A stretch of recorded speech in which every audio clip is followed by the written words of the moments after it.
Bonjour et bienvenue sur cmath.h. Aujourd'hui, nous allons nous intéresser à un système dynamique. On cherche à identifier et à étudier la dynamique des suites xn, vérifiant la relation de récurrence xn plus 3 égale à 11 xn plus 2 moins 39 xn plus 1 plus 45 xn.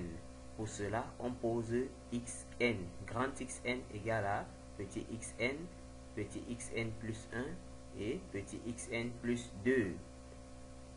Alors, l'exercice est assez long, je ne prendrai pas la peine de le lire en entier, mais chacun pourra appuyer sur la touche pause afin de parcourir. Mais avant de répondre à chaque question, je prendrai le soin de rappeler la question. Alors, à la première question, on nous demande de déterminer la matrice A telle que xn plus 1 soit égal à AXN, avec xn plus 1 qui est la matrice colonne, xn plus 1, xn plus 2 et xn plus 3.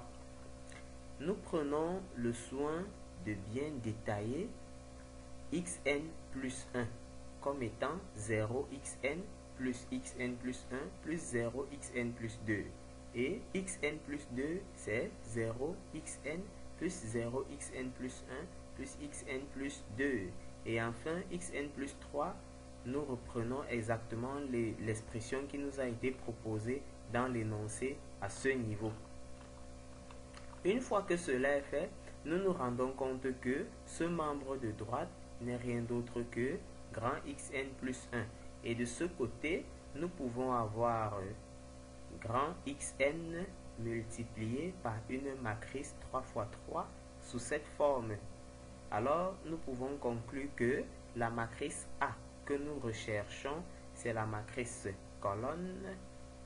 Je la lis en colonne 0, 0, 45, 1, 0, moins 39 et 0, 1, 11. C'est bien ça la matrice colonne, que la matrice 3 fois 3 autant pour moi que nous cherchons.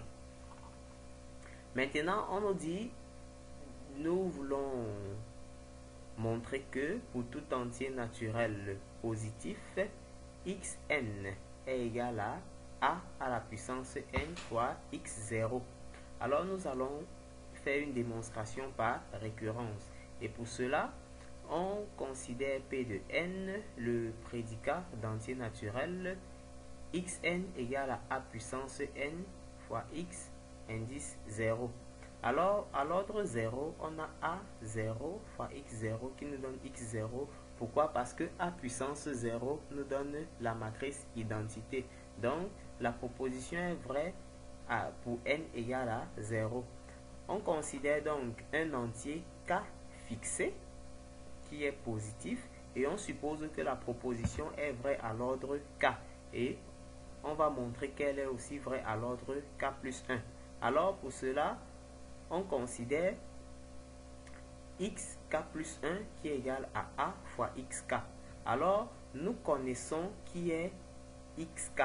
Xk n'est rien d'autre que a puissance k fois x0. Alors, nous faisons une substitution et lorsqu'on ouvre cette parenthèse, on se rend compte qu'on a a fois ak, ce qui nous donne ak plus 1 fois x0. C'est-à-dire, pk plus 1 est également vérifié. Alors, nous pouvons conclure que pk implique pk plus 1. Conclusion, la proposition est vraie, quel que soit l'entier naturel positif. Deuxième question, on nous demande de calculer cette expression. Alors, nous allons commencer par déterminer la matrice A moins 5 fois I3. C'est ce que nous faisons là et nous aboutissons à ce résultat. Nous allons également déterminer la matrice A moins 3 fois I3. C'est ce que nous faisons à ce niveau et nous aboutissons à ce résultat. Alors, nous prenons le soin de faire le produit qui nous a été demandé et après tout calcul fait, nous nous rendons compte que nous aboutissons à la matrice nulle de dimension 3. On nous demande maintenant d'en déduire que A est inversible.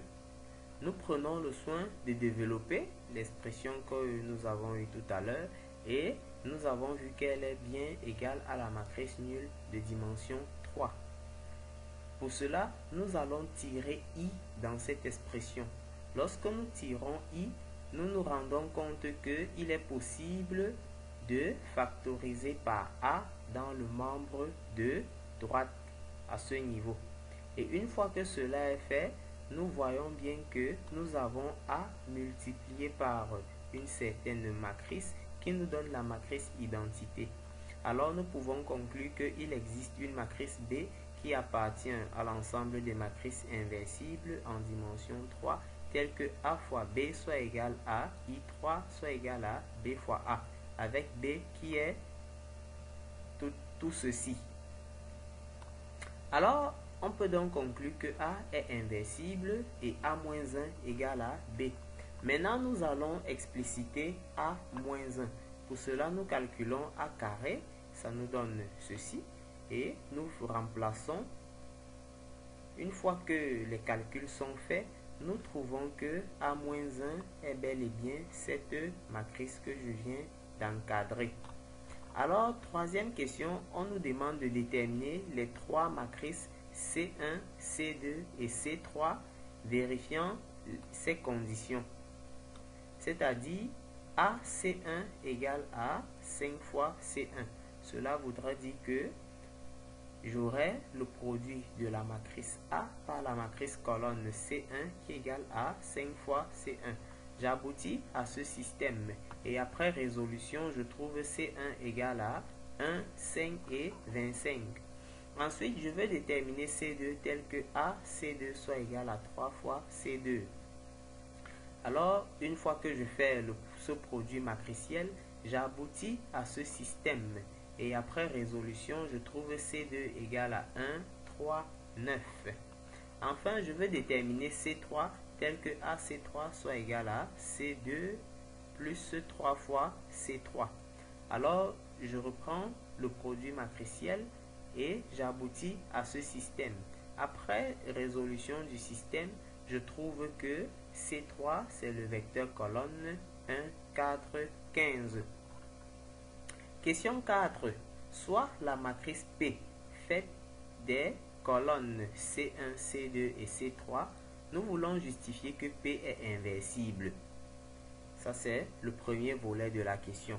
Alors, nous calculons le déterminant de P et nous nous rendons compte que ce déterminant est égal à 4 et 4 est différent de 0. Donc, P est inversible. Maintenant, nous allons montrer que nous allons calculer P qui est égal à P-1 à P. Pour cela, nous allons d'abord déterminer P-1. P-1 n'est rien d'autre que 1 sur déterminant de P, c'est-à-dire un quart transposé de la comatrice de P. Et la comatrice de P, c'est bien cette matrice-ci. Ensuite, je vais remplacer la transposée de la comatrice et trouver P-1. Et donc, voici l'expression de P-1. Il nous est demandé maintenant de calculer P qui est égal à P-1 à P. Alors, je connais P-1 que voici, je connais A que voici et je connais P que voici. Une fois le produit matriciel effectué, j'aboutis à T égale à cette matrice triangulaire. Question 5. Démontrer que pour tout entier naturel n, on a A puissance n égale à P fois T puissance n, P-1. Nous allons faire une démonstration par récurrence comme tout à l'heure. Pour cela, on considère le prédicat d'entier naturel P de n qui est A puissance n égale à P fois T puissance n, P-1. Alors, au rang 0, on a A puissance 0 qui est égal à I3 et nous avons P fois T0, P-1 qui est égal à P fois P-1 qui est égal à I3 parce que T puissance 0 nous donne I3 et I3 est la matrice identité. Alors, nous allons conclure que la proposition est vraie pour n égale à 0. Ensuite, nous fixons un entier naturel K positif et nous supposons que la proposition est vraie à l'ordre K. ce qui signifie que A puissance K est égal à P fois T puissance K P moins 1. Alors, nous allons montrer qu'elle est aussi vraie à l'ordre K plus 1. Alors, nous avons AK plus 1 qui est égal à A fois AK. Nous allons remplacer AK par ce que nous avons ici au niveau de l'hypothèse de récurrence, c'est-à-dire AK c'est P fois T à la puissance K fois P moins 1. Et nous allons remplacer A par P fois T fois P moins 1. Alors, si nous ouvrons cette parenthèse à ce niveau, nous aurons P fois P moins 1 qui est égal à l'identité, comme nous l'avons vu plus haut. Alors, il ne nous restera que P fois T puissance K fois P moins 1. Or, T fois T puissance K, c'est T à la puissance K plus 1. Alors, nous avons le résultat. Nous pouvons donc conclure que la proposition est également vraie à l'ordre K plus 1. Donc, lorsque la proposition est vraie à l'ordre K, cela implique qu'elle est vraie à l'ordre K plus 1. Conclusion, on a bien la proposition qui est vérifiée. Maintenant, nous voulons justifier que cette relation est vraie lorsque n est égal à moins 1. Alors, il suffit de justifier que A moins 1 est égal à P fois T moins 1 fois P moins 1. Pour cela, nous déterminons P moins 1 que voici et A moins 1 que voici. Connaissant déjà A moins 1, nous allons effectuer ce calcul P fois T moins 1 fois P moins 1 et vérifier si ça nous donne A moins 1. Si tel est le cas, nous allons conclure que la proposition est vraie pour n égale à moins 1. Alors, une fois les matrices placées, nous faisons le calcul matriciel en respectant les règles du calcul du produit matriciel et nous aboutissons à cette matrice qui est bien A moins 1. Alors, en conclusion, nous allons dire que la proposition est vraie pour n égale à moins 1. 6. Écrire la matrice T sous forme D plus n, où D est une matrice diagonale et n une matrice nilpotente. En déduit l'expression explicite de T puissance n. Premièrement, nous allons décomposer la matrice T. Alors, nous constatons bien que cette matrice est une matrice diagonale et là, nous avons une matrice n. Lorsque j'élève n au carré, je trouve que n me donne 0. Alors, n est bien une matrice nilpotente d'ordre 2. Donc, je peux conclure que T peut bien s'écrire sous la forme D plus n, avec T qui est cette matrice diagonale et les éléments de la diagonale principale sont 5, 3, 3 et enfin cette matrice nilpotente. Maintenant, je veux déduire l'expression de T à la puissance n. Pour cela, je développe D plus n à la puissance n avec le binôme de Newton. Ça me donne cette somme.